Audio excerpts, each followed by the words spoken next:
Hi అండి, అందరికీ good morning. రోజుట్లాగే ఉదయాన్నే ఇల్లు మొత్తం తుడిచేసి బయట ముగ్గు అయితే పెట్టేశాను.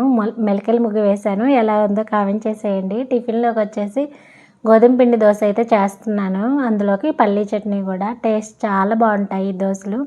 పిండిలో సాల్ట్ వేసుకొని ఇంకా తర్వాత వాటర్ వేసి కొంచెం ఉండలు లేకుండా కలిపేసుకోవాలి. ఇంకా దోశలాగా వేసేసుకోవడమే. చక్కగా చాలా బాగా వస్తాయి దోశలు కూడా. టేస్ట్ కూడా చాలా బాగుంటాయి. దోశ పిండి లేనప్పుడు ఇట్లా ఈజీగా చేసేసుకోవచ్చు టిఫిన్. ఇంకా చట్నీ కూడా పట్టేసి ఒక సైడ్ అయితే పోపు పెట్టేస్తున్నాను చట్నీలోకి.